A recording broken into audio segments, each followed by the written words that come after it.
माननीय सभासदों, माननीय अध्यक्ष जी,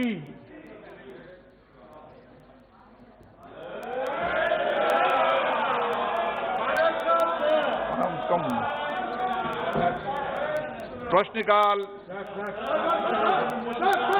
221। एक मिनट, चलो एक मिनट बैठो। माननीय सदस्यगण, आप सब वरिष्ठ सदस्य हैं। मैंने आपके स्थगन पर कोई व्यवस्था नहीं दी। उसके पहले आप भविष्य वक्ता हो कि आप पहले से ही हल्ला करते हैं? सर, बॉर्डर पे किसान एक के बाद एक खुदकुशी कर रहे हैं, हम कैसे ये चुपचाप बैठ सकते हैं? सर, आप बताइए। आपको विषय पिछली बार भी आपने बोला था, आप उस विषय को आप नोटिस दो, आप नोटिस दो। आप बताइए। नहीं, मैं आपको पर्याप्त अवसर देता हूं माननीय सदस्य। ऐसा नहीं है, पर्याप्त अवसर देता हूं आपको। नो बेटे, मुलायम सिंह जी यादव साहब, इनको समझाओ वरिष्ठ सदस्यों को। ये रोज सदन के अंदर बिना कोई सब्जेक्ट के रोज मैदान पैदा करते हैं। गलत तरीका है आपका। नहीं, गलत तरीका आपका। आप प्रश्नकाल सबसे महत्वपूर्ण समय होता है, माननीय सदस्य का अधिकार है। केवल आपका अधिकार नहीं, और भी माननीय सदस्य हैं सदन के अंदर। कोई भी माननीय सदस्य यहाँ पर मैदान पैदा नहीं करना चाहते। सब सदन चलाना चाहते हैं, केवल आप सदन नहीं चलाना चाहते। ठीक बात नहीं है आपकी, गलत आपका ये फैसला है। आप कोई भी नोटिस दो, मैं हर विषय पर आपको पर्याप्त अवसर देता हूं सदन के अंदर। आप प्रश्नकाल, आपने खुद ने निर्णय किया था कि प्रश्नकाल हम चलने देंगे, सामूहिक रूप से निर्णय हुआ था। नो, आप जब मैं स्थगन पर कोई व्यवस्था दूं, जब आप अपनी बात कह सकते हैं। नहीं, केसी Madhav ji,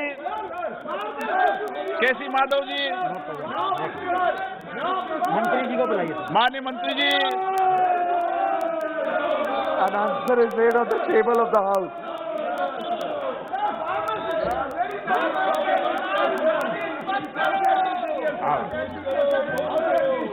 Next question, sir. माननीय सदस्य, क्वेश्चन नंबर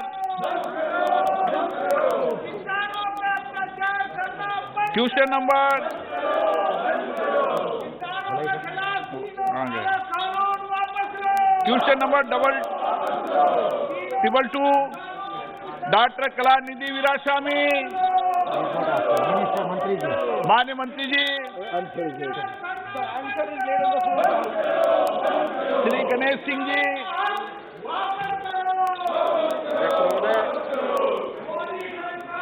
अध्यक्ष महोदय, मैं माननीय मंत्री जी को सबसे पहले तो बहुत बहुत धन्यवाद दूंगा। भारत नेट परियोजना के तहत देश के 2.5 लाख से अधिक पंचायतों को जोड़ने का जो उन्होंने लक्ष्य निर्धारित किया है, मैं उनसे जानना चाहता हूं कि मध्य प्रदेश में अभी तक भारत नेट परियोजना के तहत कितनी ग्राम पंचायतों तक ये परियोजना का काम हो चुका है, कितना अभी शेष बचा है और वो कब तक पूरा होगा?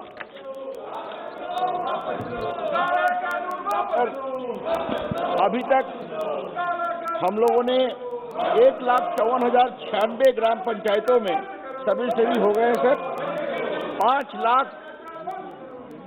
5,0462 ऑप्टिकल फाइबर हमने लेकर दिया है सर। और हम लोगों ने 1,03,400 ग्राम पंचायतों में बिल्कुल वाईफाई योजना भी शुरू कर दी है सर। और 15,24,000 यूजर्स इसका काम कर रहे हैं और डाटा का कंजम्पशन भी काफी बढ़ा है। जहां तक मध्य प्रदेश का सवाल है, जो माननीय सदस्य ने प्रस्तुत किया है, मैं उसका बिल्कुल बिंदावार जिलावार उसका डिटेल्स लेकर उनको बता दूंगा कि कितने काम हुए हैं और जितने बचे हैं वो कब तक पूरे हो जाएंगे, इसकी सूचना उनको प्रस्तुत कर दूंगा। राजीव प्रताप रूडी जी। अध्यक्ष महोदय, देश में ये तय किया गया था 2014-15 के बाद कि भारत नेट के माध्यम से गांव-गांव तक, हर पंचायत तक हम लोग इंटरनेट की फैसिलिटी की उपलब्धता कराएंगे। और पहले चरण में 1,25,000 ग्राम पंचायतों को पहुंचाया गया और आज भी भारत में 1,25,000 ग्राम पंचायत बचे हुए हैं। सरकार ने 2017 में ये निर्णय लिया कि प्रत्येक ग्राम पंचायत तक 5-5 स्थानों पर हम ऑप्टिकल फाइबर लगा करके उसकी शुरुआत कराएंगे।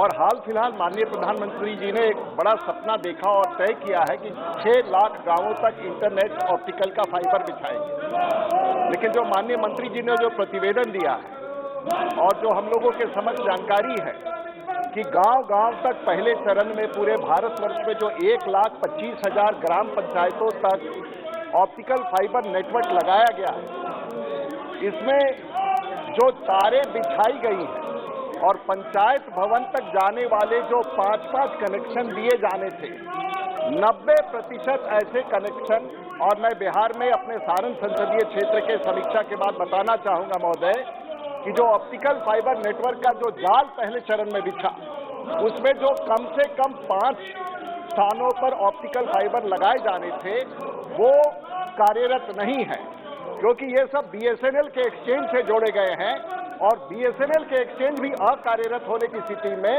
जो CST है या BBNL है, जो भारत नेट है, जो वो तार पहुंचा करके पंचायत तक पहुंचाता है, और लास्ट माइल कनेक्टिविटी का जो समस्या है वो सबसे बड़ी समस्या है। मैं माननीय मंत्री जी से ये बात जानना चाहूंगा और आपके माध्यम से कि जो देश का एक सबसे बड़ा USOF फंड जो है, लगभग इसमें 40,000 करोड़ रुपए खर्च किए जाने हैं भारत सरकार के, वो पहले चरण में उसकी पहले चरण का भी कार्य समापन नहीं हो पाया। BSNL ने के साथ साथ BBNL बना, उसके बाद CST लाया गया और गांव-गांव तक, और अब माननीय प्रधानमंत्री जी ने इसको बढ़ा के 6 लाख गांवों तक पहुंचाने की बात की है। तो मैं माननीय मंत्री जी से जानना चाहूंगा कि BBNL से जो आपने तारें बिछाई हैं, ऑप्टिकल बिछाई है, फाइबर बिछाई हैं, तो उसमें कितना TV उसकी कैपेसिटी है और अभी तक भारतवर्ष में उस पूरे प्रतिशत का कितना अनुपात आप लोगों तक खपत के रूप में दे रहे हैं, इसकी जानकारी मैं आपसे लेना चाहूंगा। सर, जो माननीय सदस्य ने, वरिष्ठ सदस्य ने जो सवाल पूछा है, तो मैं उसके उत्तर में कहना चाहूंगा कि मैंने पहले भी कहा था कि अभी तक 1,54,096 ग्राम पंचायतें सर्विस रेडी है और हमने लगभग 5 लाख फाइबर किलोमीटर प्रस्तुत किया है। जो उन्होंने सवाल पूछा इसकी उपयोगिता के बारे में, उन्होंने बहुत सही कहा कि गांव तक इसको और प्रभावी रूप से पहुंचाने के लिए CST को इन्वॉल्व किया गया है ताकि काम जल्दी से आगे बढ़े। उसका फायदा ये हुआ है कि अब तक 1,34,000 ग्राम पंचायतों में हम लोगों ने ये आपके वाईफाई सुविधा प्रस्तुत की है, जो आपने बताया ग्राम पंचायत के केंद्र में, पुलिस स्टेशन में वो किया है। और इसका फायदा ये हुआ है कि 15,24,000 यूजर इसको यूज कर रहे हैं और 1,834 terabyte data per month use हो रहा है। तो और हमने जहां तक घरों की बात है, 4,95,078 गांवों में फाइबर टू होम कनेक्ट पहुंचाया है। माननीय सदस्य ने जो बात कही है अपने क्षेत्र के बारे में, मैंने स्वयं अपने अधिकारियों को कहा है, ये बात मेरे सामने आई थी कि उनके क्षेत्र की समस्याओं का निराकरण के प्रयास किए जाए। सर, ये सही है कि कई जगह पर कनेक्टिविटी में कमजोरी थी, उसको भी देखा जा रहा है, लेकिन CST को इन्वॉल्व करने के बाद ये पूरा वाईफाई और फाइबर टू होम कनेक्शंस में बहुत ही तेज गति आई है, जो कंफर्म होता है जो डेटा का कंजम्पशन बढ़ा है।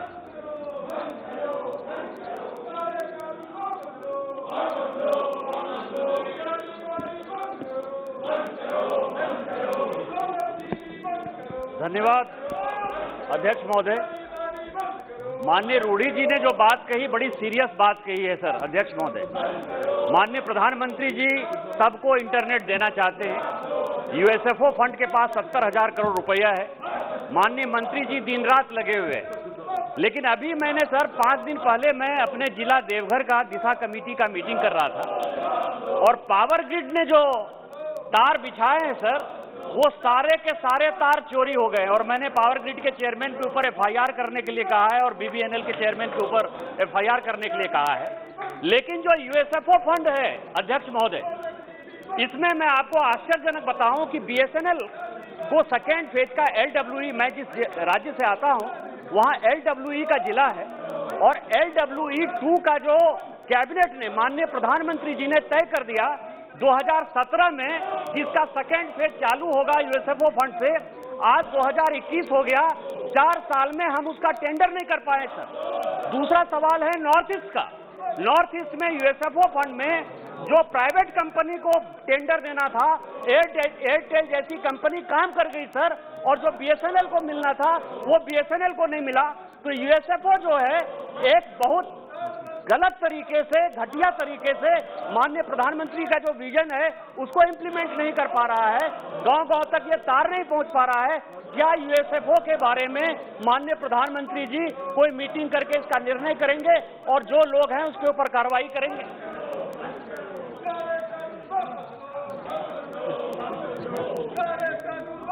करता हूं, प्रधानमंत्री जी की स्वयं की इच्छा है कि इस काम को तेज गति बढ़ाया जाए सर, इसीलिए मैंने बताया, कुछ अभी आंकड़े दिए पूर्व के प्रश्नोत्तर में।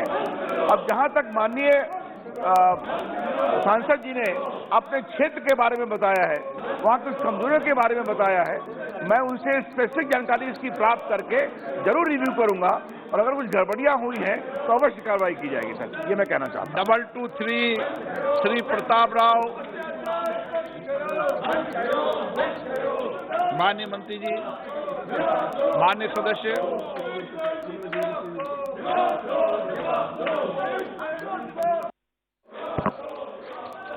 अध्यक्ष महोदय, मैं आपकी अनुमति से मंत्री जी से पूछना चाहूंगा, जैसा कि मेरे इस प्रश्न के उत्तर में बताया गया है कि मुंबई और नागपुर गलियारे के बीच उच्च गति रेल गलियारे के लिए विस्तृत परियोजना रिपोर्ट तैयार करने का कार्य अनुमोदित कर दिया गया है और national high speed rail corporation limited को सौंप दिया गया है तथा यह कार्य प्रगति पर है। मैं इस प्रश्न के संबंध में माननीय मंत्री जी से यह जानना चाहूंगा कि इस उच्च गति रेल गलियारे की विस्तृत परियोजना रिपोर्ट कब तक अनुमोदित करने का national high speed rail corporation limited को सौंपी गई है तथा जैसा कि मुझे पता चला है कि इस योजना को तीसरे चरण में रखा गया है। यह विदित है कि मुंबई देश की आर्थिक राजधानी है, अंततः क्या मुंबई नागपुर के बीच उच्च गति रेल गलियारे को वरीयता देकर समस्त औपचारिकताएं पूर्ण करके निर्माण संबंधी कार्य को स्वीकृत किए गए अन्य उच्च गति रेल गलियारे से पहले अविलंब प्रारंभ करने का विचार करेंगे? बहुत माननीय अध्यक्ष जी, बहुत बेहतरीन प्रश्न पूछा है माननीय सदस्य ने। वास्तव में माननीय प्रधानमंत्री नरेंद्र मोदी जी की तीव्र इच्छा है कि देश में अति आधुनिक टेक्नोलॉजी आए, तेज गति से रेलवे चले, सभी लोगों को देश भर में सुविधाएं उपलब्ध हो, अंतर्राष्ट्रीय स्तर की सुविधाएं उपलब्ध हो और इसी के हेतु मुंबई से अहमदाबाद एक पहली हाई स्पीड रेल का निर्माण करने का फैसला लिया गया। बहुत तेज गति से उस पर निर्णय लिए गए, तेज गति से उस पर काम शुरू किया। विश्व की सबसे जो बेहतरीन टेक्नोलॉजी है शिंकनसेन को भारत में लाया गया। मुझे आज बड़ा खेद है, बहुत सुख है कि महाराष्ट्र में जब से नई सरकार आई है 1.5 वर्ष पहले, इस काम का पूरी तरीके से एक प्रकार से फुल स्टॉप कर दिया है। गुजरात में तेज गति से जमीन अधिग्रहण हुआ। आज 95% 95% लैंड गुजरात का एक्वायर कर लिया गया, दादरा नागर हवेली का एक्वायर कर लिया गया। लेकिन महाराष्ट्र में मुझे दुख है ये बताते हुए कि जब पिछली सरकार थी, उस सरकार के समय जो जमीन मिली, उसके बाद नई सरकार ने कोई काम ना करने के कारण मात्र 24% जमीन सिर मिल पाई है और हाई स्पीड रेल का काम महाराष्ट्र में आगे बढ़ नहीं रहा है। इसी के होते अब गुजरात का जो काम है वो तो तेज गति से चल रहा है, महाराष्ट्र का काम ठप है। ऐसी परिस्थिति में मैं माननीय सदस्य से दरख्वास्त करूंगा कि वो चाहते हैं कि मुंबई से नागपुर भी हाई स्पीड रेल लगे। मेरे से ज्यादा कौन चाहेगा? मैं तो स्वयं मुंबई का रहने वाला हूँ, स्वयं मुंबई में जन्मा हूँ, पला हूँ, बड़ा हूँ, राजनीति की है। मेरी दुख ये है कि प्रधानमंत्री जी का जो सपना है देश भर में high speed rail, semi high speed rail चले, उसको महाराष्ट्र सरकार ने जो रोड़े अटकाए हैं, जिस प्रकार से उसको बढ़ने नहीं दिया, ऐसी परिस्थिति में मुंबई से नागपुर कैसे रेलवे, हाई स्पीड रेलवे आएगी, मेरे समझ के बाहर है। फिर भी उसके बावजूद सर इतना अनपार्लियामेंट्री वर्ड, इतने वरिष्ठ मेरे सहयोगी जिनको जिताने में दिन रात मैंने काम किया, वो झूठ बोल रहे हो, ऐसा आरोप लगा रहे हैं। सर ये इतना अनपार्लियामेंट्री शब्द एक कैबिनेट मिनिस्टर यूज कर रहे हैं, कह रहे झूठ मत बोलो। ऐसा पार्लियामेंट में रहे हुए सदस्य, ऐसे मंत्री रहे हुए सदस्य ऐसा शब्द इस्तेमाल कर रहे हैं, इसको कृपया करके एक्सपंज किया जाए। लेकिन यह सरकार सिर्फ सत्य बोलती है, जो झूठ बोलने का काम है वो कुछ नेता एक मुख्यमंत्री पद के लिए झूठ बोलने का काम करते होंगे। मुझे नहीं मालूम वो नेताओं की क्या मंशा है कि वो विकास के कार्यों में भी हमें सहयोग नहीं करते। तो माननीय सदस्य से अनुरोध है, महाराष्ट्र में और ज्यादा प्रेशर डाले और वहां से सहयोग लाए, तो जल्द से जल्द मुंबई से नागपुर भी हम हाई स्पीड रेल लाने के कार्य में आगे बढ़ सके। हमने ऑलरेडी डिटेल प्रोजेक्ट रिपोर्ट का काम शुरू किया है, कोई तीसरे चरण में नहीं रखा है, सभी पे काम एक साथ चल रहा है। सहयोग न मिलने के कारण अनुमानित डीपीआर की तिथि अगस्त 21 है, लेकिन अगर महाराष्ट्र सरकार सहयोग दे तो मैं विश्वास दिलाता हूं कि ये सरकार, केंद्र में मोदी जी की सरकार चाहती है कि देश में जल्द से जल्द पूरे देश को ये सुविधा मिले।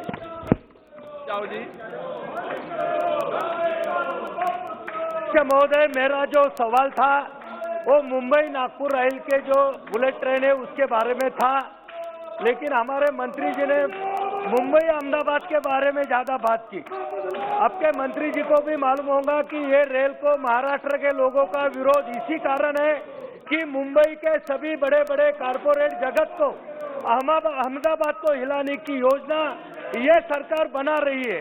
इसीलिए हमारे मराठी लोगों का, महाराष्ट्र के लोगों का मुंबई से अहमदाबाद बनने वाली बुलेट ट्रेन को विरोध है। इसके पहले भी बहुत सारे बड़े बड़े कारपोरेट ऑफिस और कार्यालय, गवर्नमेंट ऑफिसेज भी मुंबई से अहमदाबाद को स्थलांतरित हो चुके हैं और बड़े स्तर पर स्थलांतरित करने की योजना बना के मुंबई का महत्व कम करने की चाल ये केंद्र सरकार कर रही है। इसीलिए महाराष्ट्र की जनता का, ना कि सरकार का, इसको विरोध है। मेरा प्रश्न था कि मुंबई ये देश की आर्थिक राजधानी है, मुंबई का महत्व पूरी अपने देश में दूसरे मेट्रोपॉलिटन बड़ी शहरों से मुंबई का महत्व अलग है। मुंबई अगर नागपुर है उप राजधानी है और आगे चल के ये मुंबई से कलकत्ता तक ये लाइन जुड़ सकती है।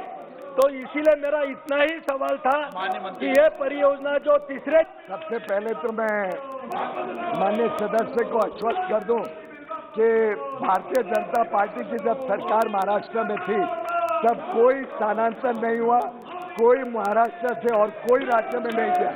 हाँ, ये अलग बात है आज की जो वर्तमान सरकार का रवैया है, जो काम है, जिस प्रकार से कोविड के महामारी तक में फेल हो गए और भ्रष्टाचार लिप्त सरकार चला रहे हैं, तो स्वाभाविक रूप से लोग मुंबई अगर छोड़ेंगे तो उसके लिए कौन जिम्मेदार है, वो माननीय सदस्य ने खुद सोचना पड़ेगा।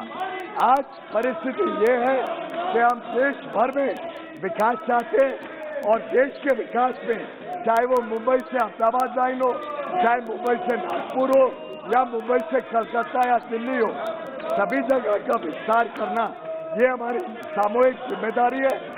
और मैं चाहूंगा कि अगर राज्य सरकार चाहती है विकास हो और सहयोग करे। अगर जो लाइन ऑलरेडी निर्धारित है, अप्रूव्ड है, जिसमें महाराष्ट्र ने ऑलरेडी अप्रूवल दे रखा है, उसमें सहयोग नहीं है तो हमें पता नहीं आगे की लाइनों में क्या रवैया है। श्री मनोज कोटक जी, बाकी अध्यक्ष सप्लीमेंट्री आपका हो गया, अरविंद जी का आएगा। अध्यक्ष महोदय, आप पूछें। हमारे शिवसेना के साथी ने जो प्रश्न किया, मुंबई से नागपुर बुलेट ट्रेन कब शुरू होगी, तो बुलेट ट्रेन के बारे में उनके पक्ष की भूमिका आज सदन के सामने आई। मैं उनको बधाई देता हूं कि उन्होंने कम से कम ये माना कि बुलेट ट्रेन ये देश के विकास के लिए आवश्यक है।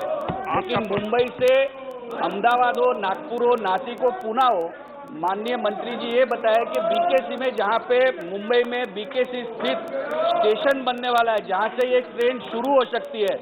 सदस्य ने ये तो बताया कि उनको मुंबई से नागपुर चाहिए, लेकिन मुंबई में जहां पे बीकेसी में इसका स्टेशन बनना है, उसकी भूमि ट्रांसफर हुई कि नहीं, मंत्री जी ये बताएं। हमारे कई प्रयासों के बावजूद अभी तक जो भूमि से स्टेशन शुरू होना है, हाई स्पीड रेल शुरू होनी है, वो अभी तक केंद्र को या रेलवे को मिली नहीं है। अगर वो ही नहीं मिलेगी और शुरुआत ही नहीं हो पाएगी तो मैं समझता हूँ आगे के और कार्य कैसे होंगे मेरी समझ के बाहर है। श्री अरविंद सावंत जी। माननीय अध्यक्ष महोदय, माननीय मंत्री जी जो कुछ बता रहे हैं वो आधा सच बता रहे हैं। ये सच्चाई है कि एक जान लो कि आज केंद्र की सरकार की तरफ से राज्य की सरकार को 1 लाख करोड़ रुपया आना है, वो पैसे नहीं देंगे आप। मेट्रो कार शेड के लिए जो बनाई गई जगह के बारे में जो झगड़ा चल रहा है, उसके बारे में चुप्पी कर बैठे हो आप। वहाँ आपकी सहयोग की आवश्यकता है, वहाँ सहयोग करो, वहाँ सहयोग करो। आप जिद कर रहे हो कि गोरेगांव में होगा, हमारी सरकार इसके पास मांग कर रही है। जो लोगों को बुलेट ट्रेन से भी आवश्यक है, लोकल ट्रेन की सुविधा, मेट्रो ट्रेन की सुविधा, उसके बारे में आपने क्या कदम उठाए वो पहले बताओ। मुझे लगता है एक पार्टी के 2 सदस्यों की अलग अलग मांग है। एक चाहते हैं कि नागपुर में बुलेट ट्रेन लगे, एक कहते हैं कि नागपुर में नहीं लगनी चाहिए। मैं समझता हूँ एक सरकार, राज्य सरकार ने तय करना चाहिए कि उनका क्या मांग है, क्या चाहते हैं। रही बात 1 लाख करोड़ की, वो सरासर गलत आरोप लगाया जा रहा है।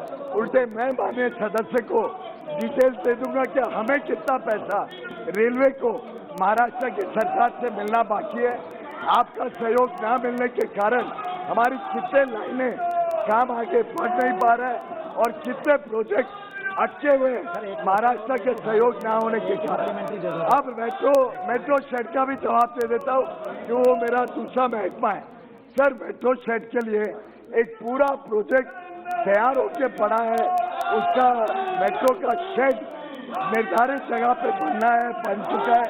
लेकिन राज्य सरकार एक ईगो के कारण केंद्र सरकार की जमीन हड़पने के लिए एक कानून बना देती है, एक नियम निकाल देती है। सॉइल कमिश्नर की जमीन राज्य सरकार के पास कोई अधिकार नहीं है कि वो अपने आप से ले सकती है। उसका एक प्रोसीजर है, प्रोसेस है। बिना वो प्रोसेस फॉलो करे केंद्र सरकार की जमीन राज्य सरकार हड़प ले, ऐसा तो कोई देश में नियम नहीं। 224 श्री दीपक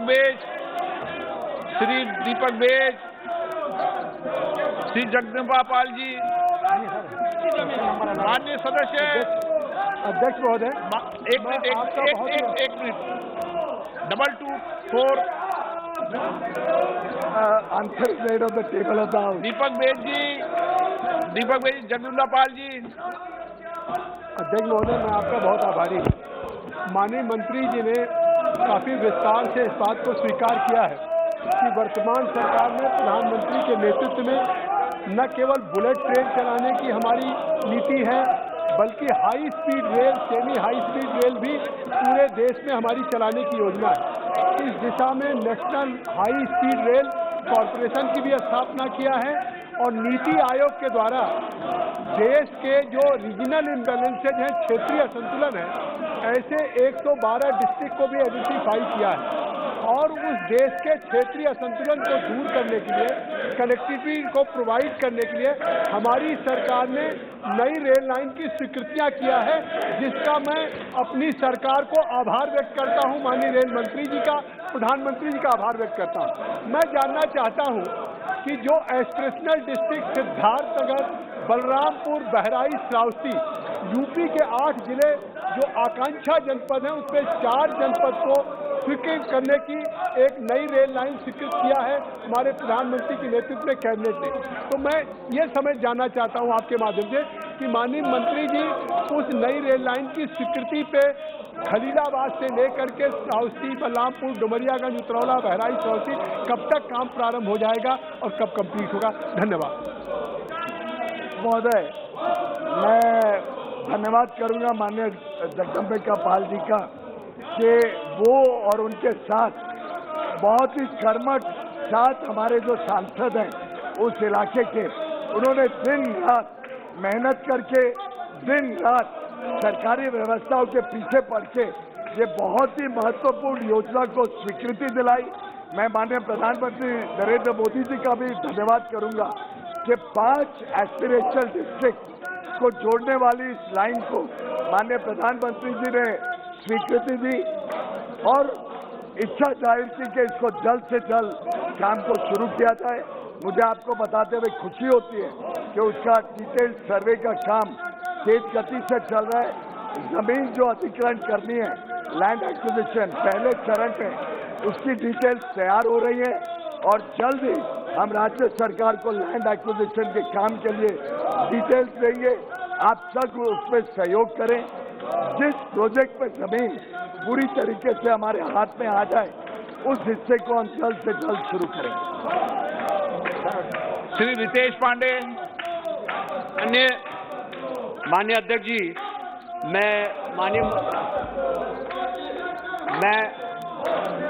माननीय अध्यक्ष जी, मैं आपके माध्यम से माननीय मंत्री जी से पूछना चाहूंगा कि 2018 की statistics and programme implementation ministry की रिपोर्ट के हिसाब से ये बताया जा रहा है कि करीब 367 प्रोजेक्ट में से 94 प्रोजेक्ट ऐसे हैं जो अपनी समय अवधि से ज़्यादा, जिसमें उनको कंप्लीट होना था, उसको पार कर चुके हैं और वो करीब 20-25 साल से ज़्यादा उसमें डिले हो रखा है इन प्रोजेक्ट में।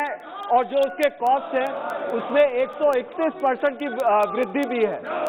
मेरे क्षेत्र में भी एक लाइन डबल हो रही है जो फैजाबाद से सीधे जो है अकबरपुर को जोड़ते हुए और आगे बढ़ती है, उसमें भी प्रोजेक्ट में डिले हो रखे हैं। तो ये जो कॉस्ट एस्केलेशन हो रहा है और ये जो प्रोजेक्ट डिले हो रहा है, इसको जो है कम करने के लिए मिनिस्ट्री ने क्या क्या कदम उठाए हैं?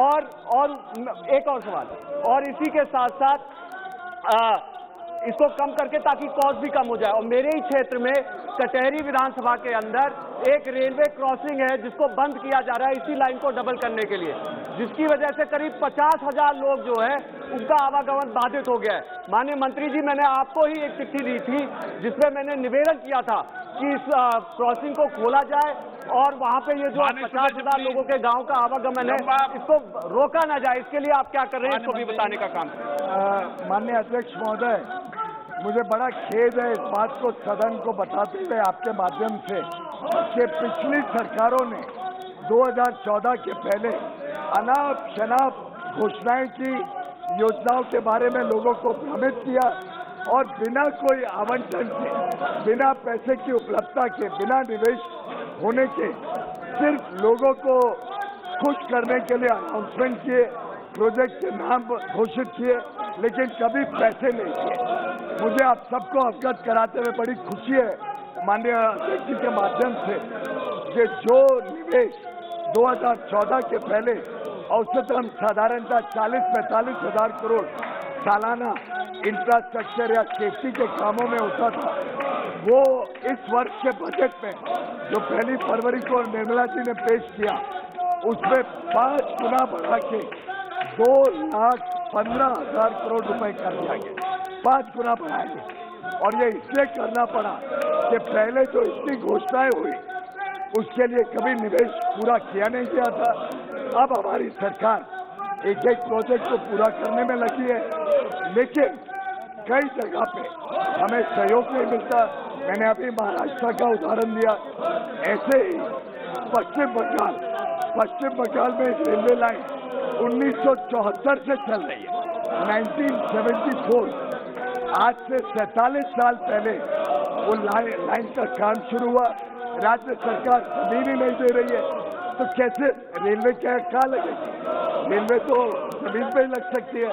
तो मैं समझता हूँ अब समय आ गया है, सभी राज्य सरकारें सपोर्ट करें, हमें जमीन दे तो हम जल्द से जल्द प्रोजेक्ट खत्म करें। आपकी स्पेसिफिक लाइन का मैं लिखित में जवाब दूंगा, यहाँ पे नहीं। माननीय सदस्यगण, आपको जनता ने चुनकर लोकतंत्र की सर्वोच्च संस्था संसद में इसलिए भेजा था कि आप चर्चा करें, संवाद करें, जनता की भावनाओं को अभिव्यक्ति करें। लेकिन आप रोज सदन के अंदर केवल नारेबाजी करते हैं, अमर्यादित व्यवहार करते हैं। ये किसी भी तरीके से उचित नहीं है।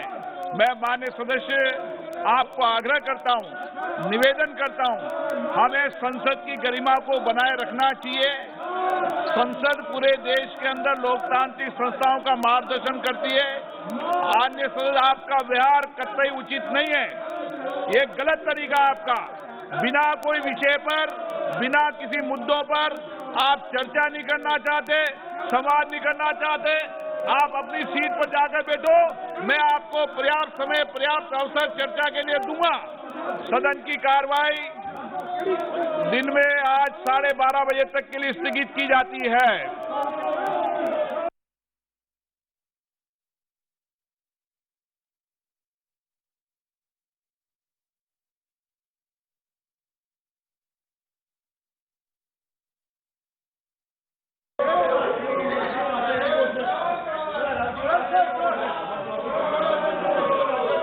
माननीय सदस्यगण, कुछ विषयों पर स्थगन प्रस्ताव की सूचनाएं प्राप्त हुई हैं।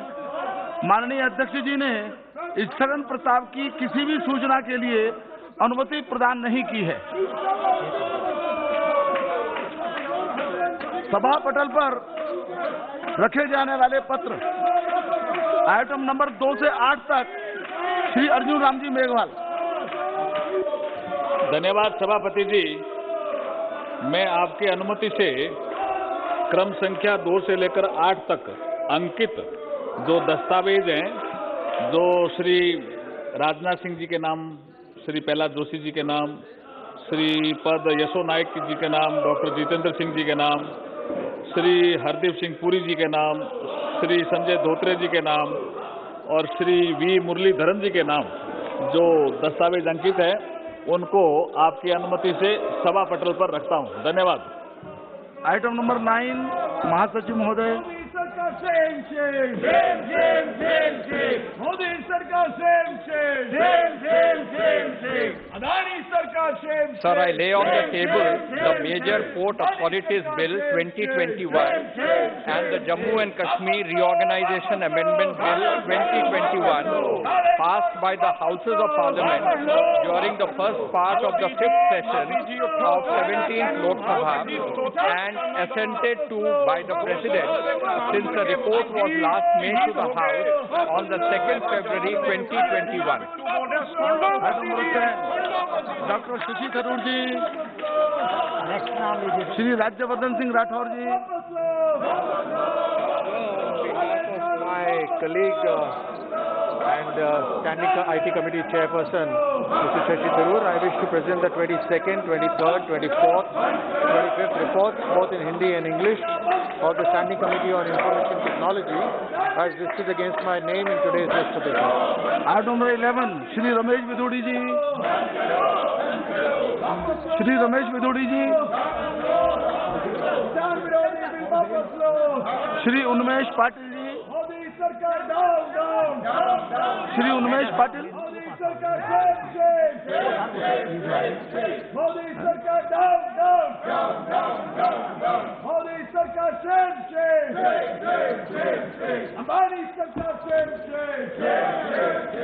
Sir, I rise to present the 5th and 6th report of the Standing Committee on Petroleum and Natural Gas as listed against my name in the today's list of business. Item number 12, Shri Arjun Ram Meghwal जी,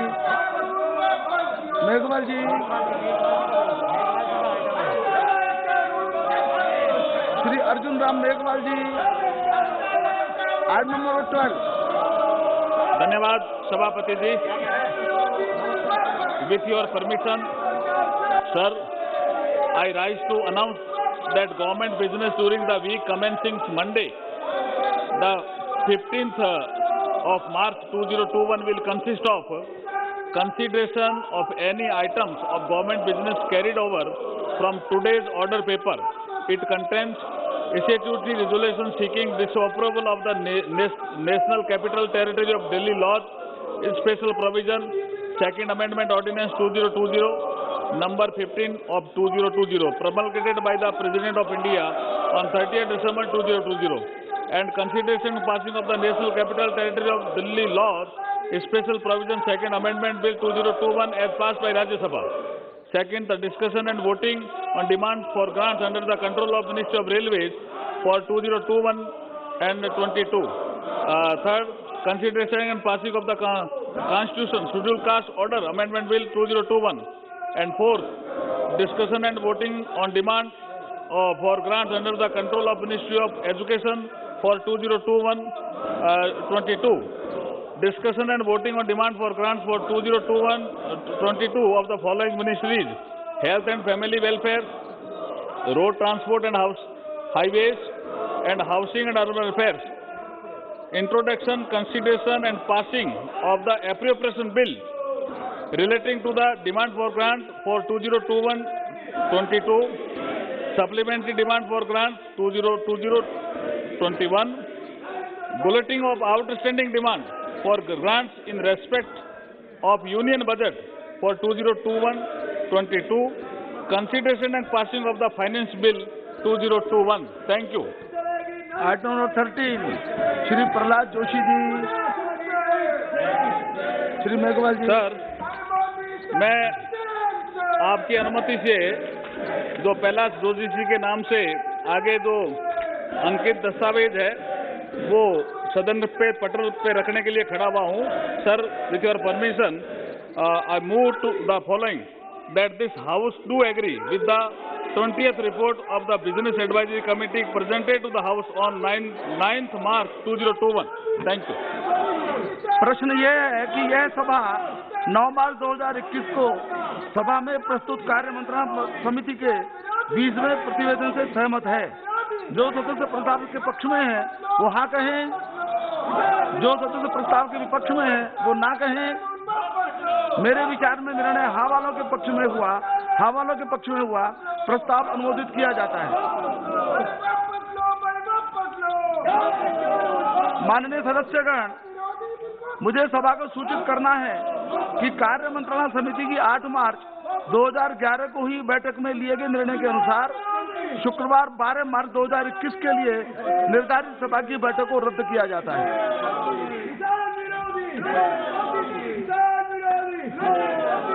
जिन माननीय सदस्यों को आज नियम 377 के अधीन मामलों को उठाने की अनुमति प्रदान की गई है, वे अपने मामलों के अनुमोदित पाठ को 20 मिनट के अंदर व्यक्तिगत रूप से सभा पटल पर रख दें।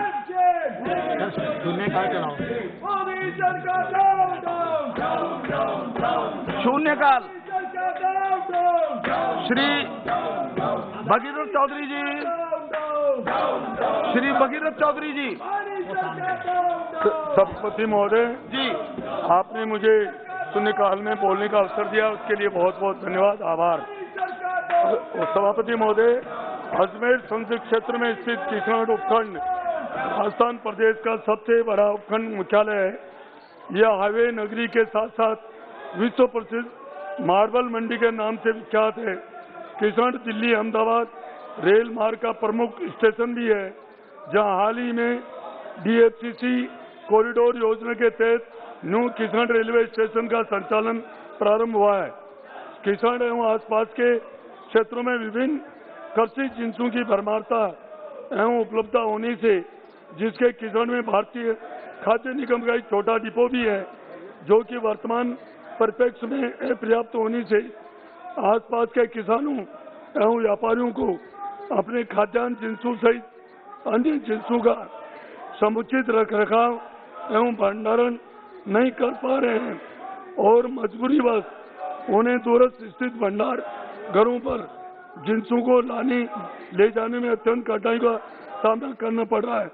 अतः माननीय सभापति महोदय, आपके माध्यम से केंद्रीय खाद्य आपूर्ति मंत्री महोदय जी से निवेदन करता हूं कि किशोर अजमेर में पर्याप्त भूमि की उपलब्धता के साथ साथ रेल मार्ग एवं सड़क मार्ग से सीधा जुड़ा होने के कारण भारतीय खाद्य निगम का एक नवीन बल्क अर्थात बड़ा डिपो की स्थापना सक्षम स्वीकृति वर्ष 2021-22 की विभागीय कार्रवाई योजनाओं को स्वीकृत करावें। धन्यवाद। मेरा अनुरोध है, कृपया अपनी सीट पर बैठ जाएं, कार्रवाई चलने दें। सभी माननीय सदस्य अपने विषय को रखना चाहते हैं, आप बैठिए प्लीज। माननीय जोशी सर, 75th ईयर का आजादी का अमृत महोत्सव देश मना रहे हैं। उसकी कल एक मीटिंग भी, उच्च स्तरीय मीटिंग भी हो गया है। 12 मार्च से ये अमृत महोत्सव का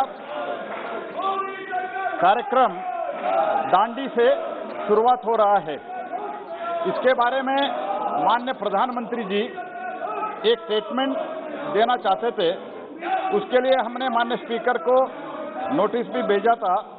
माननीय स्पीकर साहब ने अनुमति भी दिया था, लेकिन इसमें सहमति नहीं बन पाए हैं, इसलिए स्टेटमेंट नहीं हो रहा है। जब सहमति बन जाएगी तब माननीय प्रधानमंत्री आजादी के अमृत महोत्सव का 1 वर्ष के कार्यक्रम के बारे में जो कुछ भी देश में कार्यक्रम चल रहा है, चलने वाले हैं, उसके बारे में प्रधानमंत्री जी सब सहमति बनेंगी, सब स्टेटमेंट देंगे।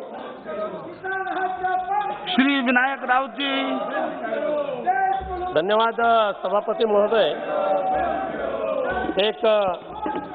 इस सभागृह के पूर्व सदस्य जो पिछली 7 बार दादरा और नगर हवेली के क्षेत्र से सांसद के नाते से चुन के आते थे, लेकिन दुर्भाग्य से 35 साल तक जिन्होंने संसद सभागृह में बैठना जिनके सौभाग्य में था, ऐसे सदस्य को दुर्भाग्य से आत्महत्या करनी पड़ी, खुदकुशी करनी पड़ी बिकॉज ऑफ प्रशासन के कई अधिकारियों ने उनके जीवन हराम कर दिया था।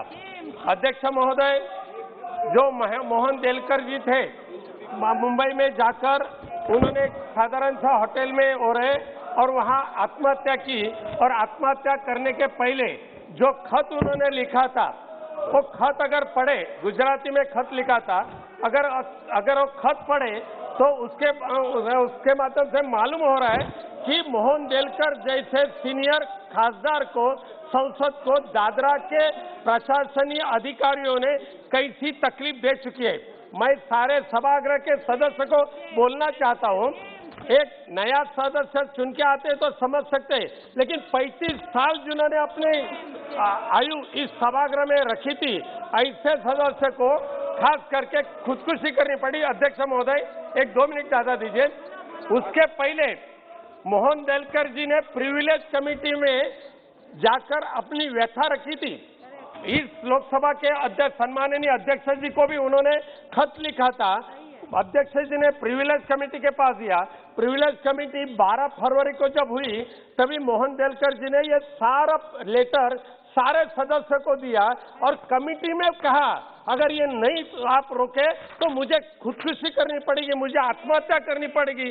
अध्यक्ष महोदय, एक सदस्य को ऐसा बताने का वक्त क्यों आ रहा है? और उन्होंने लेटर में लिखा है, एक साधारण सा वहां का प्रशासक, साधारण सा कलेक्टर, एसपी, एक 35 साल के सांसद को इतना हैरान कर सकते, कोई विश्वास नहीं रख सकता है। महाराष्ट्र के सरकार, जो महाविकास आघाड़ी का सरकार है, उन्होंने इस सारे प्रकरण का इंक्वायरी करने के लिए एटीएस का निर्माण किया है। इसके लिए महाविकास आघाड़ी उसकी अच्छी तरह से जांच कर रही है। लेकिन मेरी विनंती है अध्यक्ष सभापति महोदय, इस सभागृह का जो सदस्य 35 वर्ष तक रह चुका है, ये मोहन देलकर जी ने अपने तकलीफ सबसे पहले लोकसभा अध्यक्ष के पास रखी। लोकसभा अध्यक्ष जी ने भी उसको न्याय देने का कोशिश किया। मेरी विनंती है आपके माध्यम से प्रधानमंत्री जी को कि मोहन डेलकर जी के आत्महत्या के लिए जो कारण है, जो जिम्मेदार है, ऐसा वहां का प्रशासक, वहां के एसपी, वहां के कलेक्टर, इनको सारे को सस्पेंड करे और उनके ऊपर 304 के अंतर्गत कार्रवाई करे, उनके ऊपर फौजदारी कार्रवाई होनी चाहिए और मोहन जी के मृत्यु को न्याय देने की आवश्यकता है। धन्यवाद अध्यक्ष सभापति महोदय। कौशलेंद्र कुमार जी स्लिप भेज दीजिए, जो संबद्ध होना चाहते हैं स्लिप भेज दीजिए। सभापति महोदय जी 22 फरवरी 2021 को जो मोहन डेलकर साहब का मौत हुआ है, उससे पूरा सदन आज दुखी है।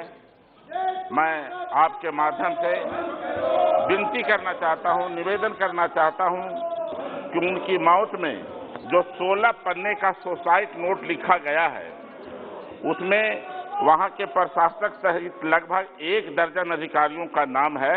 इससे पहले उन्होंने सदन में अपनी कुंठा और अपमान को भी उठाया है, जिसे मंगवाकर देखना चाहिए। सभापति महोदय, हम लोग जनप्रतिनिधि हैं। अपमान किसी भी जनप्रतिनिधि के लिए निंदनीय और उसकी गरिमा के खिलाफ है।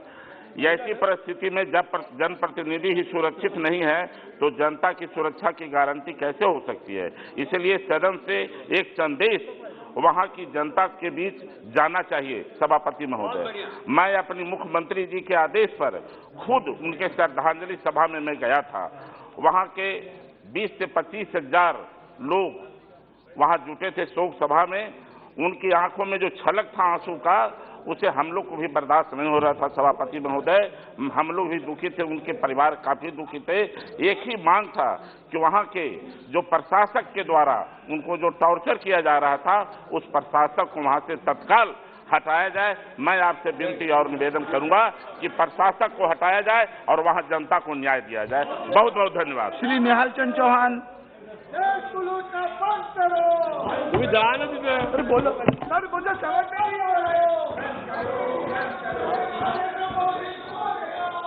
सभापति महोदय, मैं केंद्र सरकार का ध्यान मेरे संसदीय क्षेत्र श्री गंगानगर और हनुमानगढ़ की ओर दिलाना चाहता हूं, जहां पे IOCL और HPCL का 2010-11 में जो तेल का डिपो था वो बंद हो गया था। माननीय सभापति जी, पूरे देश में अगर देखा जाए तो मेरे लोकसभा क्षेत्र में पेट्रोल और डीजल सबसे ज़्यादा महंगा है और मैं समझता हूं कि वहां से बिल्कुल नज़दीक पंजाब और हरियाणा, जहां पे राजस्थान से 10 रुपये और 12 रुपये पेट्रोल और डीजल के भाव में कम है, जिससे राजस्थान को भी नुकसान होता है और राजस्थान के किसानों में दोहरी मार पड़ती है। मैं केंद्र सरकार से आग्रह करूंगा कि श्री गंगानगर और हनुमानगढ़ में जो जोधपुर से जो तेल का डिपो आता है, वो अत्यधिक दूरी होने के कारण उस पर अधिक शुल्क लिया जाता है। इस कारण राजस्थान के अन्य जिलों में भी श्री गंगानगर सबसे ज़्यादा महंगा तेल गंगानगर में मिलता है। किसान के लिए बहुत ज़्यादा ये आने वाले समय में और वर्तमान में भी बहुत ज़्यादा किसान को नुकसान हो रहा है। हमारे यहाँ से बठिंडा सिर्फ 80 किलोमीटर है।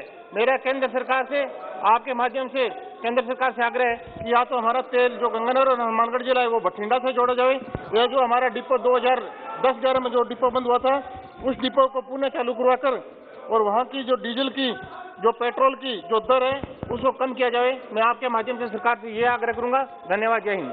श्री अरविंद सावंत जी। आदरणीय चेयरमैन सर, बहुत बहुत धन्यवाद। मेरे चुनाव क्षेत्र में Mazagon dock shipbuilding company है जो केंद्र की सरकार की है और वो वॉरशिप बनाती है, लड़ाकू जहाज बनाती है, डिस्ट्रॉयर्स बनाती है। आज ही उन्होंने एक नया पनडुब्बी का उद्घाटन किया करंज नाम के।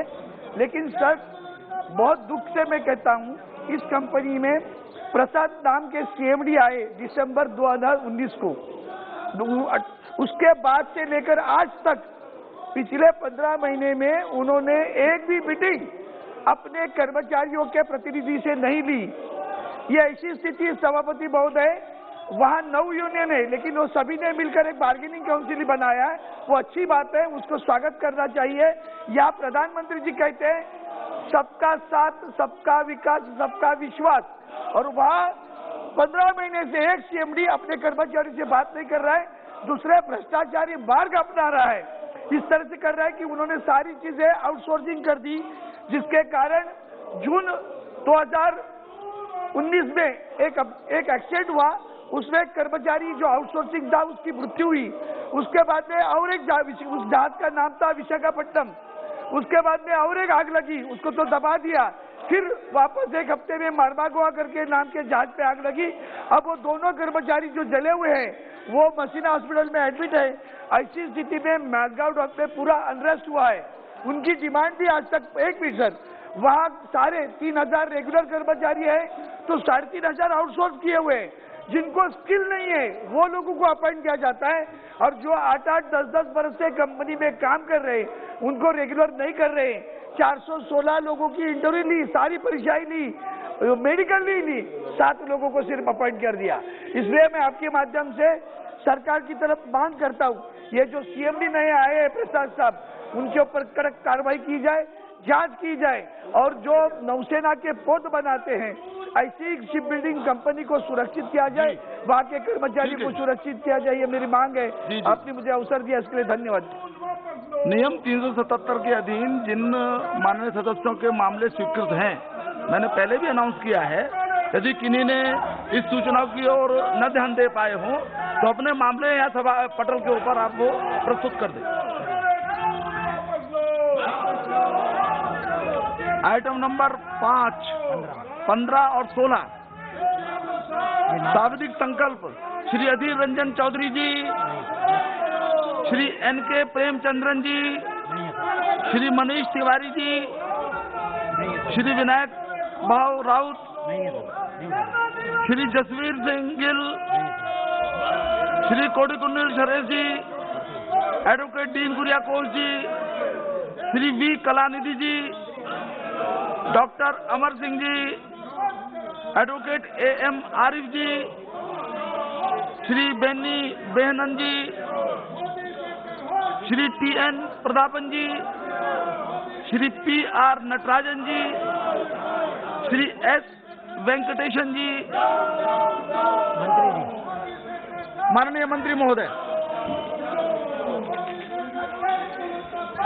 Sir, with your permission, I rise to move that the National Capital Territory of Delhi Laws Special Provisions Second Amendment Bill 2021 to extend the validity of the NCT of Delhi Special Provision Second Amendment Act 2011 for a period of 3 years from 1st January 2021 to 31st December 2023 and for matters connected therewith or incidental thereto as passed by the Rajya Sabha be taken into consideration. Shrimati Meenakshi Lekhi. धन्यवाद सभापति महोदय जी। सभापति महोदय जी, मैं जब इस विषय के ऊपर रिसर्च कर रही थी तो मैं अपना ही भाषण 2017 का पढ़ रही थी और उसमें मैंने पाया कि 2017 को जब इस मामले पर बहस हुई, इसी प्रकार का जो माहौल है संसद में पहले भी बना के रखा गया था। अब विपक्ष की हालत ये हो गई है कि कश्मीर से कन्याकुमारी तक के रास्ते में जितने चुनाव हैं उसमें लगातार भारतीय जनता पार्टी अच्छा कर रही है और ये लोग लगातार पिछड़ रहे हैं अपनी इन हरकतों की वजह से ही। आज जिस महत्वपूर्ण विषय पर मैं बात अपनी रख रही हूँ उसके 2 पक्ष हैं। पहला पक्ष तो ये है कि दिल्ली के मुख्यमंत्री ने कल ही घोषणा की अपने उप मुख्यमंत्री के द्वारा कि वो दिल्ली को 2047 से पहले 2020 तक सिंगापुर बनाना चाहते हैं। तो जब सिंगापुर बनाने की बात आई तो मैंने कहा भाई जरा हिसाब किताब देख लिया जाए, तो पता चला कि 2017-11 जब चुनाव की बारी आती है इसी तरीके की ये बात कर रहे होते हैं। और कारण यही है कि जो इनके हिस्से का काम है जिसमें सर्वे करना था, मुआयना करवाना था, वो इन्होंने आज तक किया नहीं और जिसके रहते बार बार इस कानून की नियमितता को हमें बढ़ाना पड़ रहा है। 2006 से पहले इसको दिल्ली लॉज के नाम से जाना जाता था। 6 के बाद 8, 9, 11 इसको NCT of Delhi amendment law के नाम से जाना जा रहा है। और 14 में जब हमारी सरकार आई तो उसमें अनियमितता को दूर करने के लिए 2002 के बाद भी जो कंस्ट्रक्शन हुई, जो कुछ दिल्ली में बना, उसको नियमित करने के लिए यह नियम लाया गया। लेकिन जहां भी दिल्ली सरकार के काम की बात आती है, उन्होंने कोई काम नहीं किया। और मसला ये है कि जब ये कोर्ट के अंदर मसला पहुंचा, ये प्रॉब्लम 2008 में रेगुलराइजेशन करने की जब पूर्व की सरकार ने कोशिश की तो उसमें बेईमानी थी, उसमें घोटाले थे, और उसी के चलते कॉमन कॉज ने ये पिटीशन कोर्ट में डाली और उसके बाद रोक लग गई। लेकिन रोक भी नहीं लगी, एक कमेटी बना दी गई, भूरेलाल कमेटी, और वो भूरेलाल कमेटी तब की बनी हुई है और दिल्ली में कोई कंस्ट्रक्शन रुका नहीं। और कारण सिर्फ छोटा सा है कि रोटी रोजी की मजबूरी नहीं होती तो साहब कौन गांव छोड़कर दिल्ली पहुंचता। असलियत में रोटी रोजी की मजबूरी रही और लोगों को गांव छोड़ने पर मजबूर होकर दिल्ली, मुंबई आदि शहरों में जाना पड़ा। और यहाँ की हालत ये थी कि शहर को बढ़ाने के लिए वो सब सस्ती लेबर और तमाम तरीके के लोगों की जरूरत थी, लेकिन उनके लिए सुविधाएं देने का काम जो करना चाहिए था या प्लान तरीके से शहरीकरण होना चाहिए था, वो पूर्व की सरकारों ने नहीं किया। मुझे खुशी है इस बात की कि हमारी सरकार ने आकर, चाहे वो कठपुतली कॉलोनी हो, चाहे आरके पुरम की कई झुग्गी बस्तियां हो या अन्य नई दिल्ली की झुग्गी बस्तियां हो, जिनको हटाकर रिलोकेट करने का काम किया और नियमित करने का भी काम किया। अगर दिल्ली की समस्या की बात करें तो दिल्ली की समस्या झुग्गी, झोपड़ी, रेड़ी, पटरी, गोदाम, रिलीजियस स्ट्रक्चर्स, कल्चरल सेंटर्स, गांव की आबादी, लाल डोरा की आबादी, ऐसी तमाम तरीके की विविध प्रकार के नियम, कानून और उनकी समस्याएं हैं। 2008 में इससे निजात दिलाने के लिए कोर्ट ने फैसला किया कि भाई आप डेवलपमेंटल एक्टिविटीज के लिए आपको किसी की परमिशन की जरूरत नहीं है। यानी जो बेसिक मानवीय अधिकार है, जिसमें पानी, सड़क, नाली, सीवरेज, टॉयलेट, ये सब करने के लिए आपको किसी की आधिकारिक रूप से आवश्यकता नहीं है, ये आप दिल्ली सरकार प्रोवाइड कर सकती है। और ड्यूसिप करके संस्था बनाई गई, Delhi urban shelter improvement board. लेकिन हालत ये है साहब कि उन्होंने आज तक कोई ढंग का काम नहीं किया। अगर मैं आंकड़ा पढ़ूं तो आप हैरान होंगे कि टोटल कॉलोनीज की जो संख्या है वो 1700 से ऊपर है, 1800 के आसपास है, जिसमें उनके अपने जो रिकॉर्ड है अपनी साइट पर, उसमें उन्होंने कहा कि हमने 461 कॉलोनीज को, जो है 1893 कॉलोनी है, और हमने जो सोशल एमेनिटीज हैं वो 461 को प्रोवाइड कर दी हैं।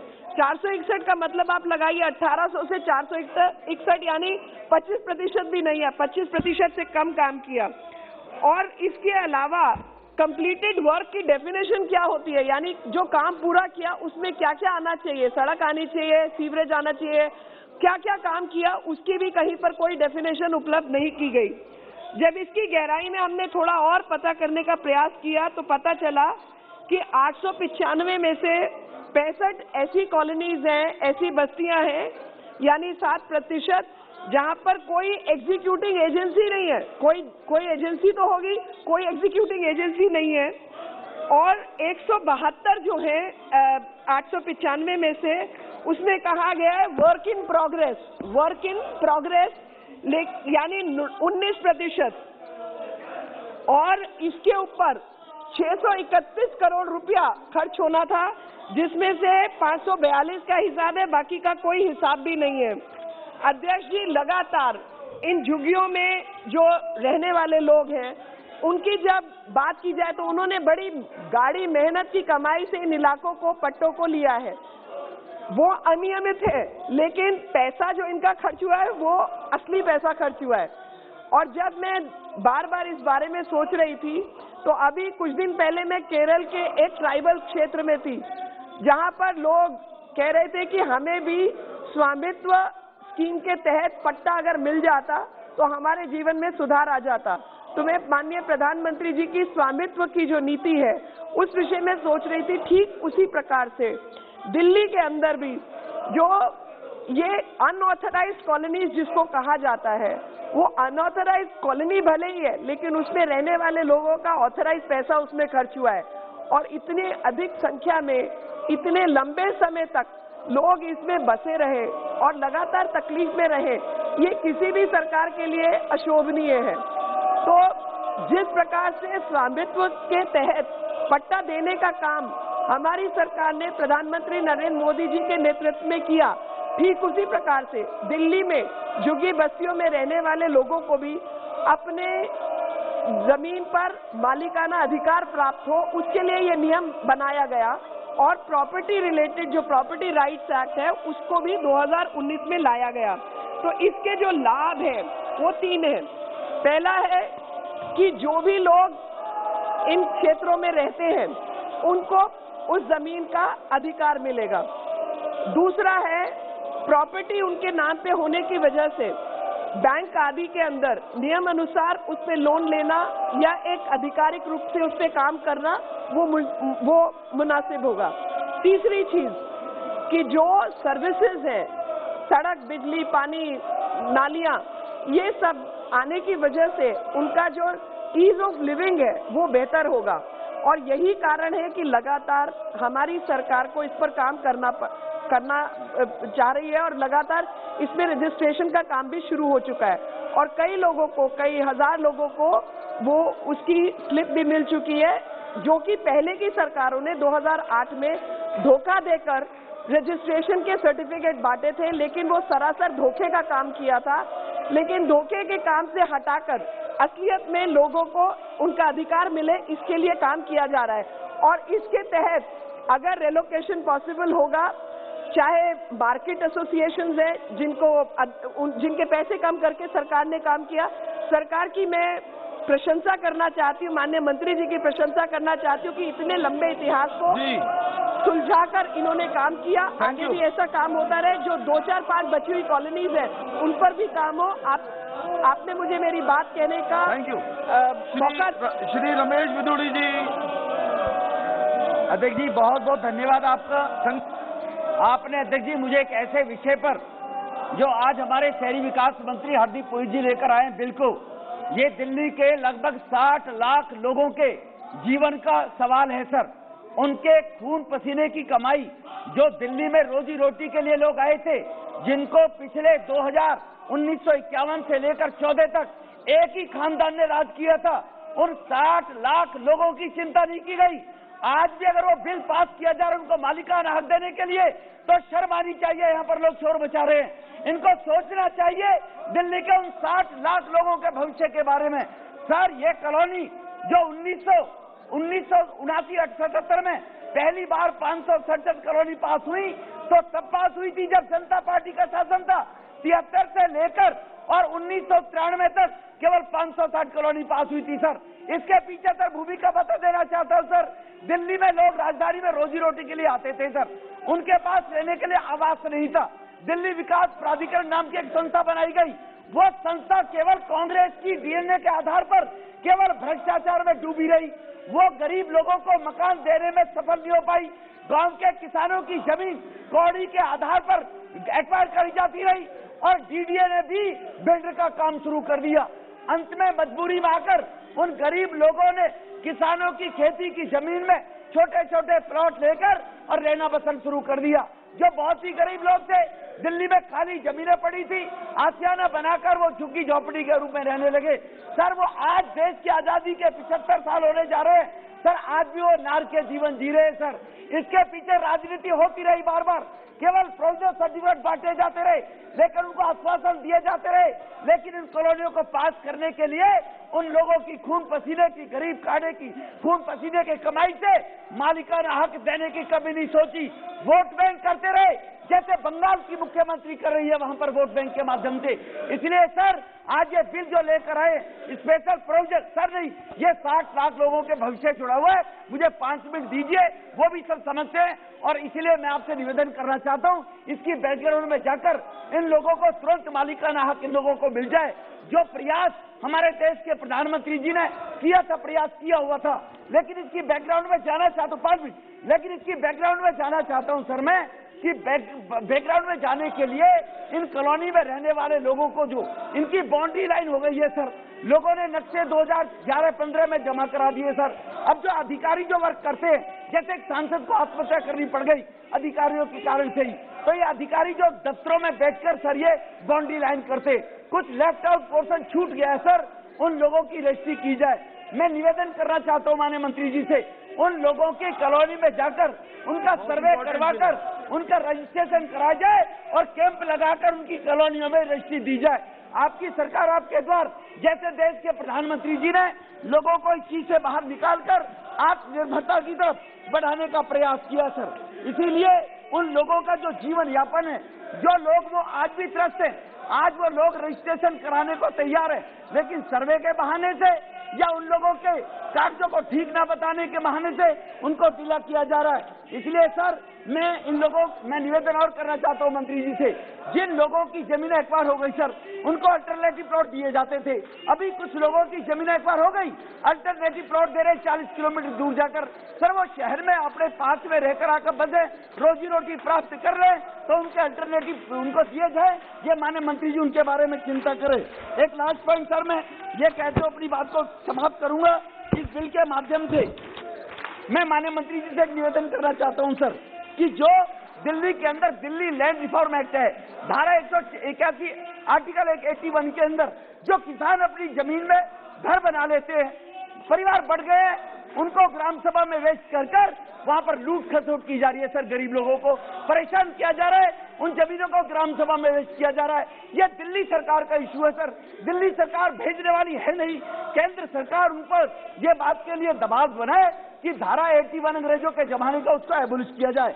एक और पॉइंट है सर, इन कॉलोनी से जुड़ा हुआ, इन कॉलोनी में जो रहने वाले लोग थे सर, 1996 के अंदर एक रिच एक्ट लाया गया सर, फॉरेस्ट एक्ट लाया गया, लेकिन लोग 30 साल से बसे हुए हैं, 40 साल से बसे हुए हैं, उन अधिकारियों ने वहीं बैठकर बाउंड्री कर दी। अब जो लोग 40 साल से बसे हुए हैं, तो एक प्रोविजन किया है 16 में मोदी साहब की सरकार ने, एक रिच मैनेजमेंट बोर्ड हर राज्य को अधिकार दिया है, उस रिच मैनेजमेंट बोर्ड से उस जमीन को बाहर निकाला जाए और ग्राम सभा की और जो जमीन है उसको डिक्लेयर किया जाए, और उन गरीब लोग जो 40 साल से बच रहे, उन पर एक तलवार लटक रही है, उनको उसे छूट दी जाए, रिच के नाम से उनको उजाड़ा ना जाए, फोटो के माध्यम से। मैं मेरा सभी से पुनः अनुरोध है, कृपया अपनी सीट पर जाएं, 60 लोगों की चिंता प्लीज कोऑपरेट। इस प्रोविजन एक्ट को बढ़ाने के लिए श्रीमती चिंता अनुराधा जी, संक्षेप में please, be brief please. No. Thank you, Speaker sir. For Alan, the provisions of the National Capital Territory of Delhi Laws Amendment Bill are significant for protection of the rights of housing of the people living in the Capital Territory, which has been the most important necessity, which is a basic human right and integral factor for the enjoyment of other economic, social and cultural rights. I support this bill from my party, sir. Shri Alok Kumar Suman ji please. एक minute. सभापति महोदय, आपने मुझे the national capital territory of Delhi law special provision second amendment bill 2020 पर अपनी बात रखने का मौका दिया। यह बिल पिछले 30 दिसंबर को लागू ऑर्डिनेंस 2020 को रिप्लेस करने के साथ the national capital territory of Delhi law special provision second act 2011 के प्रोविजन को 3 साल की एक्सटेंशन यानी 1 जनवरी 2021 से 31 दिसंबर 2023 तक लागू रखने के लिए लाया जा रहा है। जैसा कि हम सभी जानते हैं, पिछले कई वर्षों से हर क्षेत्रों में वृद्धि एवं विकास के कारण दिल्ली में इंफ्रास्ट्रक्चर और रिसोर्सेज के विकास के लिए काफी दबाव बढ़ा है। डिमांड फॉर हाउसिंग एवं कमर्शियल स्पेस के साथ साथ सिविक कम्युनिटीज की भी जरूरत पड़ी है। पब्लिक लैंड का encroachment, slums, unauthorised construction, residential areas का कमर्शियल यूज समाप्त कीजिए, आई है। समाप्त कीजिए। इन सब समस्याओं के समाधान के लिए जी सर 2 मिनट सर प्लीज। मंत्री जी, इन सब समस्याओं के समाधान के लिए Delhi law special provision act केवल 1 साल के लिए लाया गया, फिर भी अनऑथराइज्ड कंस्ट्रक्शन बढ़ता रहा। बस 2011 में एक कम्प्रीहेंसिव ऑनरेबल मिनिस्टर, जिनका नाम है माननीय मंत्री जी, Sir, I would like to start by thanking the honourable members who have spoken, and in particular my two colleagues from the BJP, Meenakshi Lekhi ji and Ramesh Biduri ji, have made some valuable points. I would also like to remind those of my colleagues in the House that there is a public perception that the issue of unauthorized colonies has been delayed by some political parties when they were in office. And I can tell you this is a problem, sir, that predates the Modi Sarkar coming into office in 2014. In fact, as long back as 1961, the problem of unauthorized colonies in Delhi was thrown to the wayside, and 103 colonies were regularized in 1962. The Government of India had also issued a regularization notice order on 16 February 1977 for 567 unauthorized colonies, and these were regularized between 79 and 93. Then again in 2001, sir, a similar order was issued. But the history of the problem of unauthorized colonies in the National Capital Territory of Delhi has been that prior to this, no government took this issue up with any degree of seriousness. So the problems of Delhi are very well known. Some of these problems are understood, but let me try and point out the demographics. In 1947, जब हमें आज़ादी हमने पाई, उस समय भारत की जनसंख्या का 17% लोग शहरों में रहते थे। दिल्ली की आबादी उस समय 8 लाख थी 1947 में, क्योंकि पाकिस्तान से शरणार्थी आए। जो हमारा पहला सेंसस है 1951 का, उसके अनुसार दिल्ली की आबादी 22 लाख हो गई। सर, इस समय हमारे पास तो लेटेस्ट सेंसस है, दैट इज 2011, उसके तहत जो दिल्ली की आबादी है 1.6 करोड़। सर, इस साल एक और सेंसस होगा 2021 में, and I expect that the population of Delhi in the 2021 census will be close to 2 crores, if not higher. Sir, I would like to point out to the honorable members that all political parties, especially those who have delayed the process of regularization, especially those whose neglect of Delhi borders on the criminal, they should now be cooperating and helping the government to take those measures necessary to bring relief to the citizens of Delhi. Sir,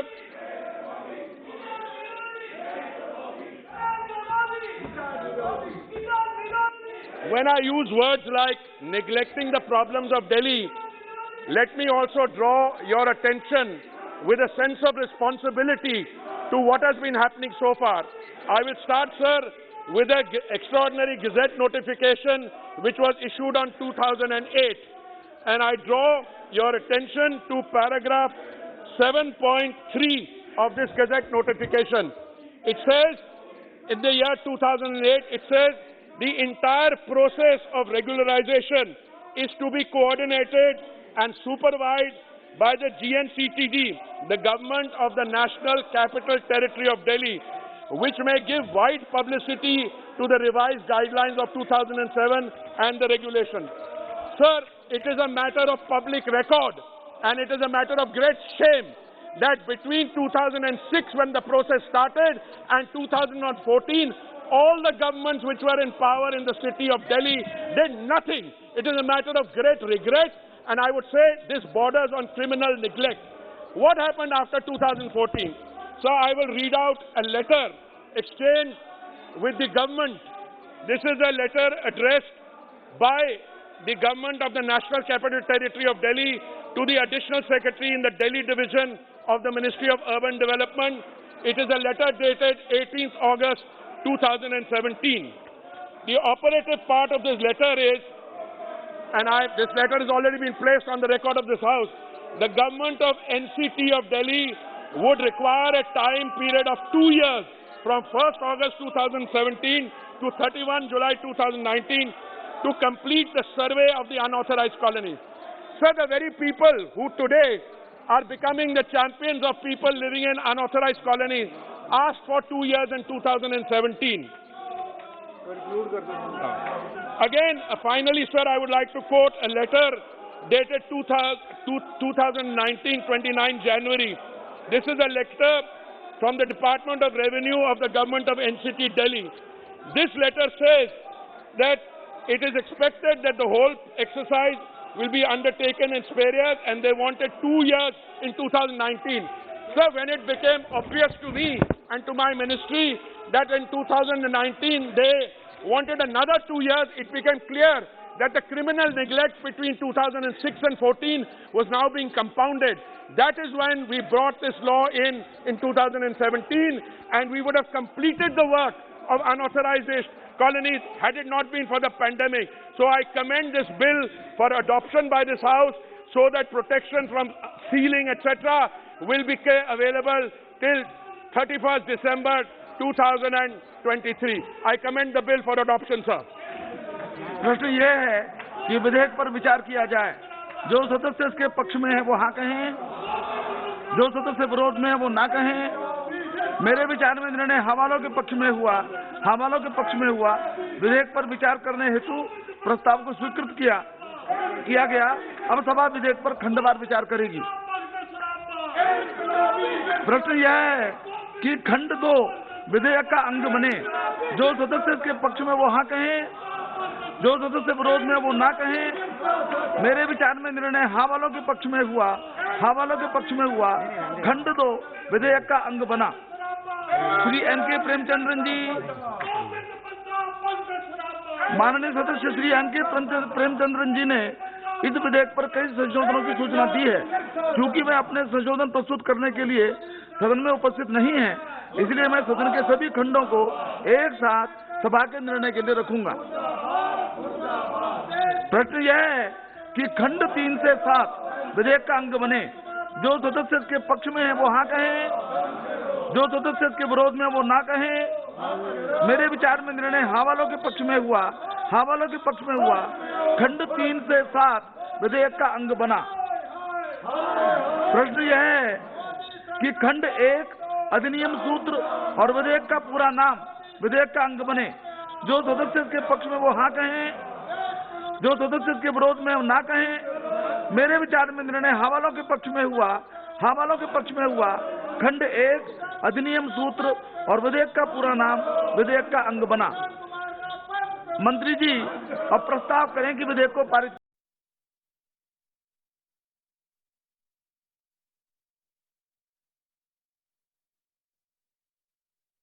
सदों, माननीय सभापति महोदया जी,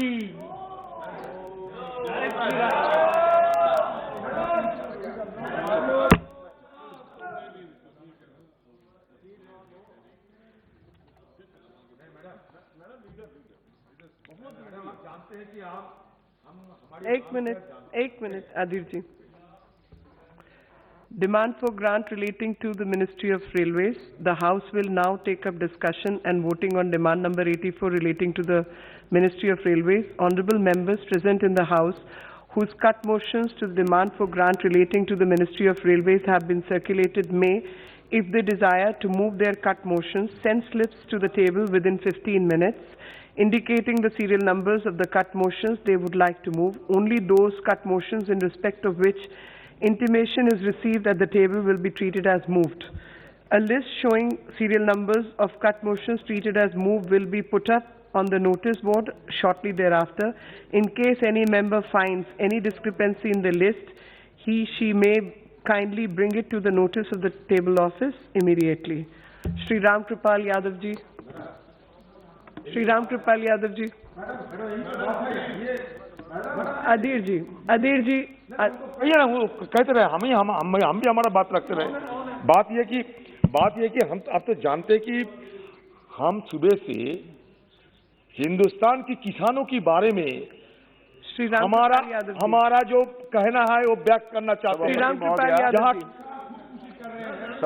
जहाँ किसान खुदकुशी कर रहे हैं, आज 100 दिन पार हो चुके हैं और सरकार अनदेखी कर रहे हैं। जहां लाखों की तादाद में किसान आज इसी हालात में गुजर रहे हैं, उस समय अगर सदन में इस बारे में किसानों के ऊपर बहस करने की आपने हंगामा करना चूज किया। करना चाहता हूं रामकृपाल कि यादव जी, आप अपनी बात रेलवे कहिए। के अनुदान मांगों के समर्थन में बोलने के लिए खड़ा हूं। महोदया, इन लोगों को लोकतंत्र में विश्वास नहीं है मैडम। आप अपनी बात कहिए। लोकतंत्र में विश्वास नहीं है। रामकृपाल जी, आप अपनी बात कहिए। इनका दुर्दशा इसीलिए हुआ है। इनका दुर्दशा जो हुआ इसी के लिए है। कांग्रेस पार्टियां समाप्त हो रही है, हिंदुस्तान से सफाया हो रही है। यही कारण है। अब 3 दिन से इतने महत्वपूर्ण सब्जेक्ट पर चर्चा हो रही है, आपको कोई आस्था नहीं है, आपको कोई विश्वास नहीं है। रामकृपाल यादव जी, आप इसीलिए हो रही है आप लोग। रामकृपाल यादव जी, और इससे कुछ प्राप्त होने वाला रामकृपाल नहीं है। यादव जी, आप अपने विषय पे बोलिए। रामकृपाल यादव जी, हंगामा कर रहे हैं। माननीय प्रधानमंत्री, रामकृपाल, आप बैठिए। रामकृपाल यादव जी, कुछ रिकॉर्ड पे नहीं जाएगा, हमारा कुछ भी रिकॉर्ड पे नहीं जाएगा। आप रेल बजट पे बोलिए। महोदय,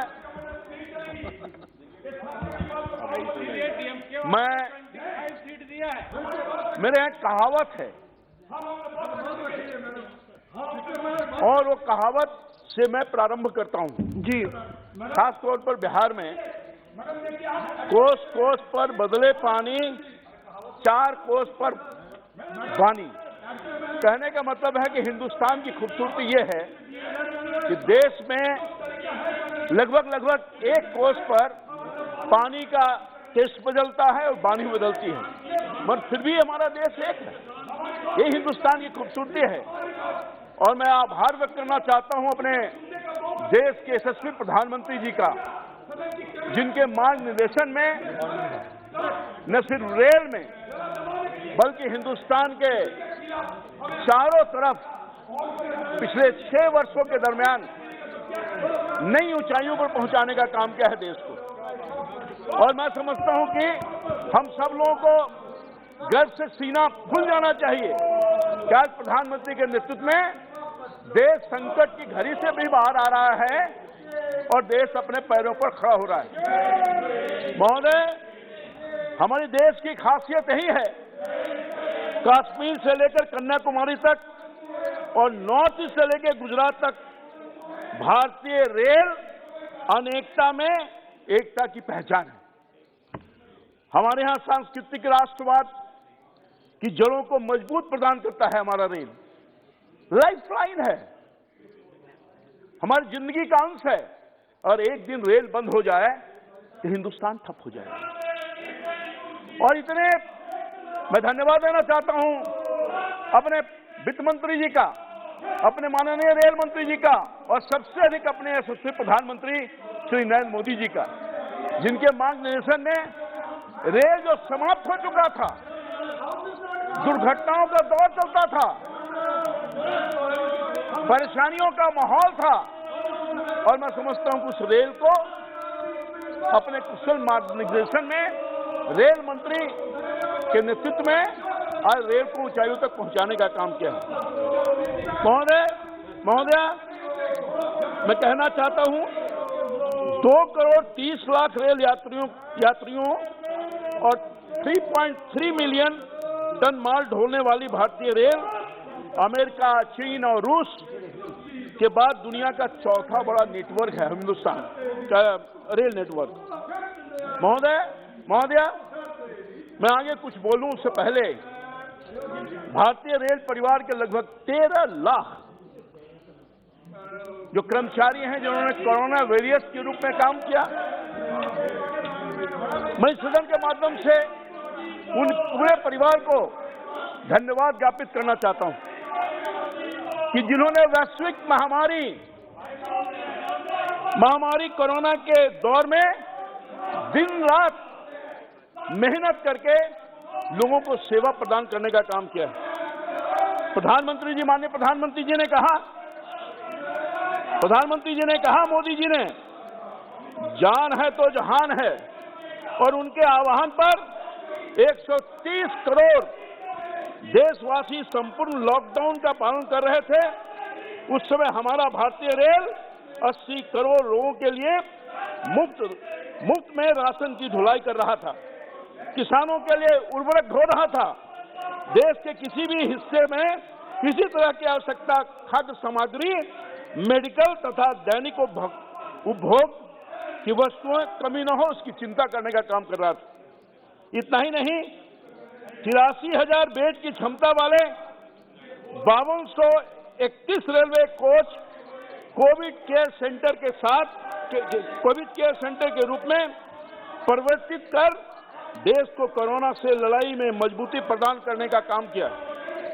1,46,000 PP kit, 7.5 lakh face mask, 66,000 litre sanitiser, hospital bed, oxygen cylinder और ट्रॉली सहित कई चीजों का निर्माण भी करने का काम किया। ये क्षमता है रेल का। रेलवे कोविड-19 से लड़ने में लगभग 2,500 डॉक्टर और 35,000 से ज्यादा मेडिकल स्टाफ तैनात किए गए, जो बाखूबी अपने दायित्वों का निर्वहन करके कोरोना से लड़ने में एक सहयोग करने का काम किया है। कोविड मरीजों के लिए 215 स्टेशनों को केयर सेंटर में तब्दील करने का काम किया। इनमें से 85 स्टेशनों पर हेल्थ केयर सुविधा दी गई। देश के विभिन्न शहरों में कृपाल यादव जी, देश के कृपाल यादव जी, विभिन्न शहरों से कृपाल यादव जी 46